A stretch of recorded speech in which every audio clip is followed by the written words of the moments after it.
Okay, so I'm going to kind of switch gears a little bit from the slides that I have to, I think, first of all, condense the time a little bit so you have a little more time to get interactive with assessments, and also to maybe do a comparison of two different types of studies that we did. One orchestrated. I just learned that that's a specific name for a kind of study. So one of them is orchestrated, and another of them is sort of maybe a hybrid of using the assistance pools of schools and having a little less control. So we'll talk about some of the issues that come up. So this is all of the study, or both of the studies we'll talk about are about using assessments to investigate spacing and formative assessment as part of the larger overall grant looking at applying cognitive principles to a math curriculum. So I'm going to cut forward a little bit, and for the first study, it's actually in time sequence, is one that we're doing right now, so it's really the second one. We did the adaptive homework study before. We've got that one pretty much in the analyzed data, somewhere between trying to write a paper and analyzing data. We're also doing one concurrently right now where we're getting data back as we speak for the weekly email dumps, and then we're going in, and so we're kind of in about, I put a little star there because we're doing some analysis in parallel to getting data back, and you'll see how that kind of works. So the two studies that we're looking at here, let me see.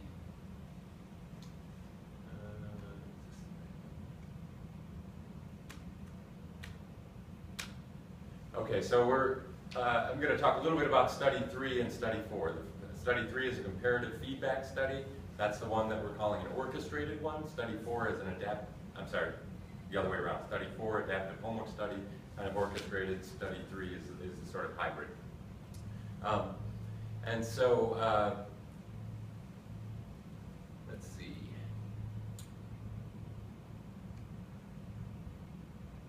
I'm going to cut to the end and talk about the overall process, I think. So,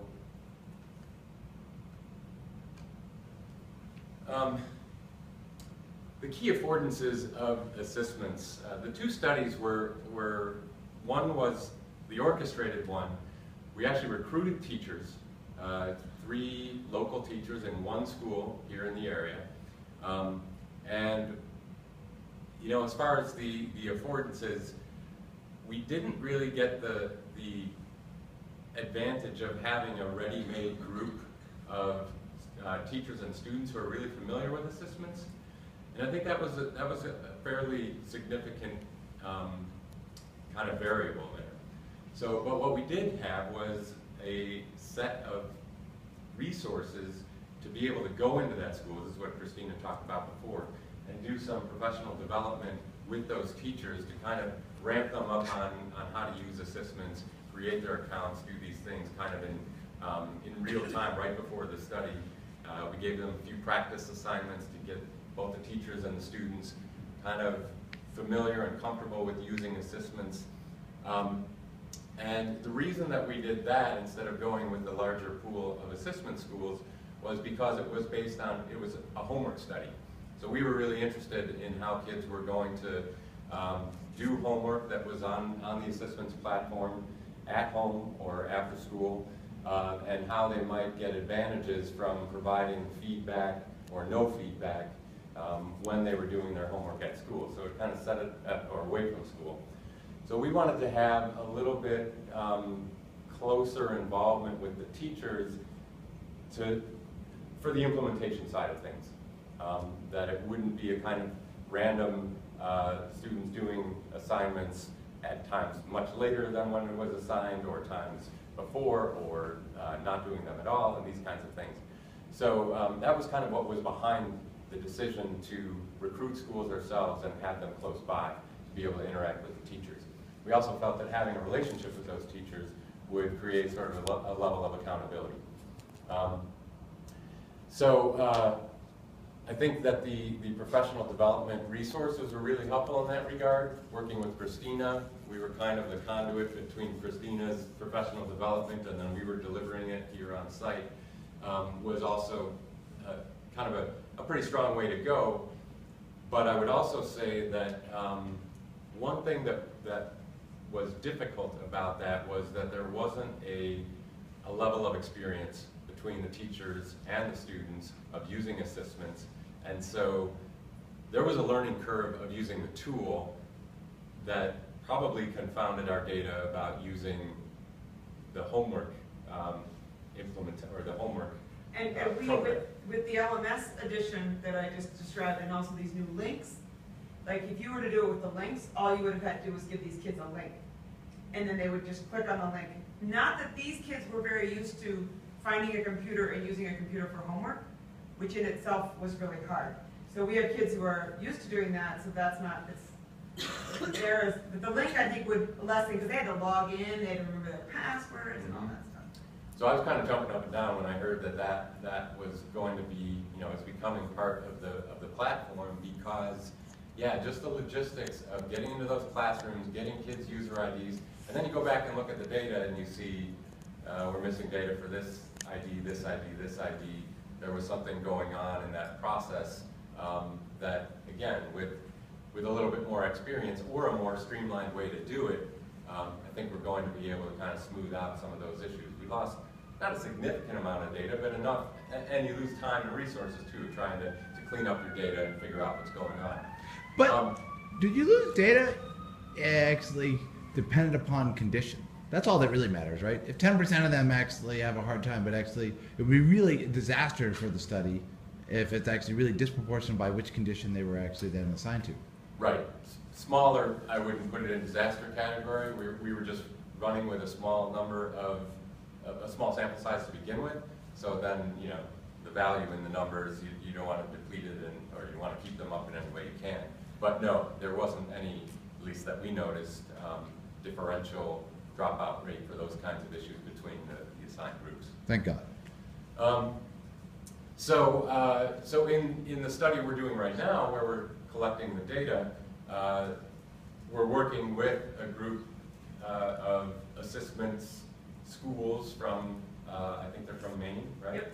And the data collection is, well, the whole process is just a lot easier on the front end. And part of that is that Christina and Corinne are a little bit more involved because it's kind of in their neck of the woods of doing the recruitment. But I think just the fact that there's that level of experience has been particularly And that's experience helpful. of the students. These students do assessments for homework every night, so giving them a new assignment isn't. It's worth saying that in the state of Seamless. Maine, the governor bought laptops for every 7th grader in the state and has been doing so for a decade, and so computer usage, it eliminates the digital divide issue. So, moral of that story, use the pool when it makes sense to do so, because it streamlines a lot of implementation issues, I think. The robust data, immediately downloadable, and this is something that just in the last 6 months in working with Neil and Christina and Corinne and others, the first time we saw a data dump, we said, oh, we don't want it organized that way, we want it organized by student with all the data going across, and it was pretty seamless to work with them and to say, okay, well then we'll do this macro and organize it this way, and through just a couple of back and forth iterations, we ended up getting data dumps that we can have now an undergraduate student sit down with and work with and make sense out of, and deliver to us in a way that's very, very user-friendly, I guess. So that's a testament to this new grant. This grant has provided us the opportunity to really get these emails going and those sorts of things. Do you want to say a last point, and then we'll... Yeah, I think one other, let's see. So our two studies one is comparing different forms of feedback that students get when they're doing skills practice in 7th grade math.